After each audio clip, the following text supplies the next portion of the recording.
Welcome to Brain Vision. In this problem, let's see here, we have another cycle, and they want us to sketch it on a TS diagram. And let's see here, what do they say about it? Let me pull the problem up again. Oh, well, yeah, we're repeating a problem 16, which I didn't do, someone else did. So hopefully we get consistent results. Let's see here. So in 16, we had our high pressure cycle or um, heating was at 10 megapascals. Low pressure is at 10 kilopascals. We're told that the net power out of this is it a Rankine cycle, a simple ideal Rankine cycle, is 210 megawatts. Let's see, what else are we told? We're at 500 degrees C. Is that the same? Yeah, so now we're using isentropic efficiencies. So we have, let's see here. The steam enters the turbine at 500 degrees C, so that is T3. And it's cooled. Okay, so again, we have this cycle here, and again, here's our saturation lines. So we start here. This is our low pressure. We're at 10 kilopascals. I've drawn the adiabatic processes here. The isentropic processes. So these are vertical lines here. So isentropically, we'd go from 1 to 2 prime, but we actually go from 1 to 2. So again, we shift over because we're actually adding some more entropy. We add entropy in that process. And then as we go into the boiler, the temperature raises up, and then, this is saturated liquid, so then it starts to boil. And then, so we get it up here to 10 megapascals. And then we need to heat it up until it starts to boil, and then until it's all boiled, and then we heat it up a little more to superheated vapor. And then as it goes through the turbine, isentropically, we drop down to here, but in reality, we drop over here. So we increase the entropy a little bit as we go through the turbine. And then we condense back here. And does it actually say that the steam enters and is cooled into a pressure?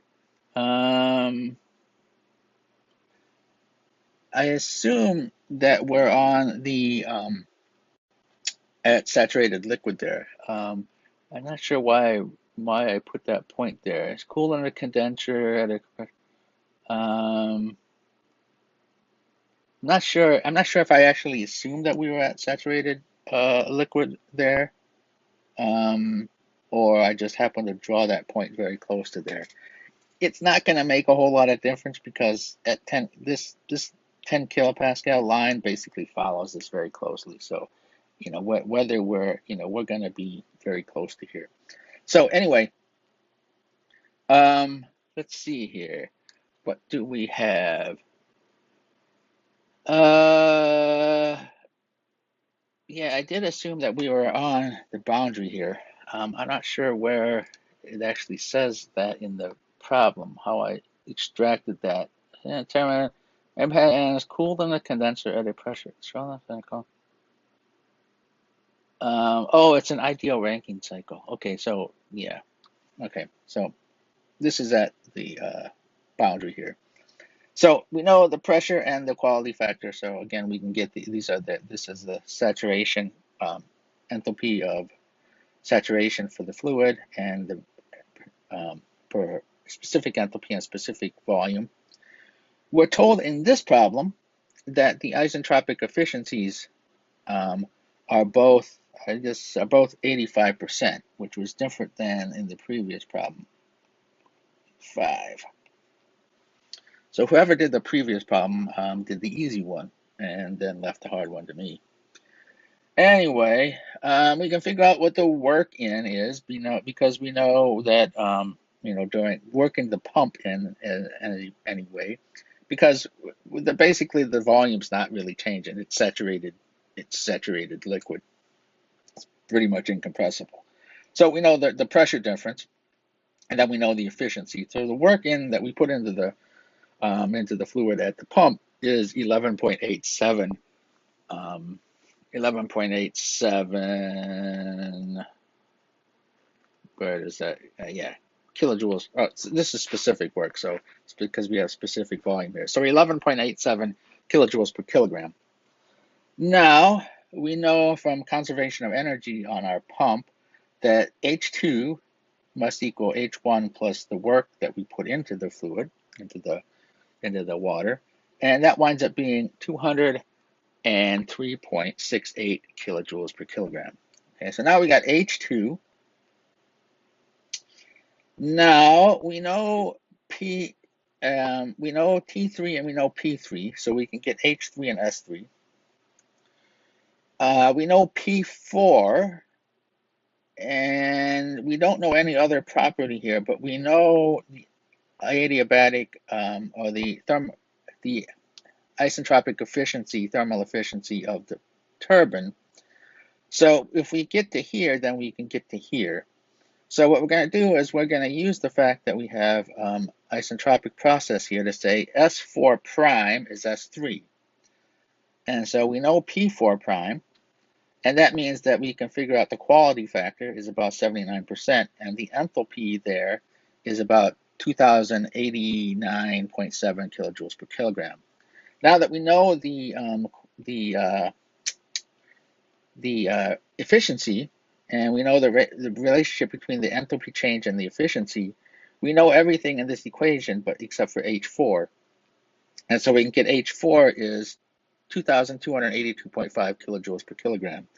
And again, if we would have wanted to go back, we could then figure out what S4 was, but we would know that it's, it's to the right of here. So we come down, along some path. I drew a straight line here, but that's not necessarily,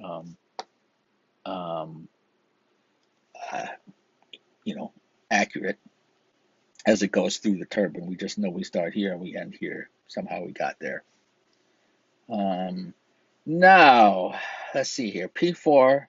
So now we know P4 and we know H4, so we can get X4. So the quality factor is now 87.4%, so higher than here, as we'd expect, is over here. And so Qn is Q3 is H3 minus H2. Now have all those values. So that's 3,171.4 kilojoules per kilogram. The heat out is H4 minus H1, and that winds up being 2,090.7 kilojoules per kilogram. The net work is then the difference of those two, which is 1,080.7 kilojoules per kilogram. The thermal efficiency of the cycle then is the net work out divided by the heat transfer in, and that winds up being 34.1%. And we also asked about the mass flow rate, and we can get that as dividing by, we're given actually the total net work, and so we know the specific net work, and so we can get the mass flow rate with this formula here. That winds up being 194.3 kilojoules or kilograms per second. And so in the previous problem, let's see here, what did they have? The thermal efficiency. Oh yeah, they gave the answers in the book. So the thermal efficiency in the previous problem was 40.2%, and we had a mass flow rate of 165, which makes sense because it was more of an ideal case here. So we were here and here in the previous problem. So we have more efficiency because there's less entropy generated. And we have a lower flow rate to get this power, because both systems are producing the same power. The less efficient one needs to have more stuff going through it to get the same power.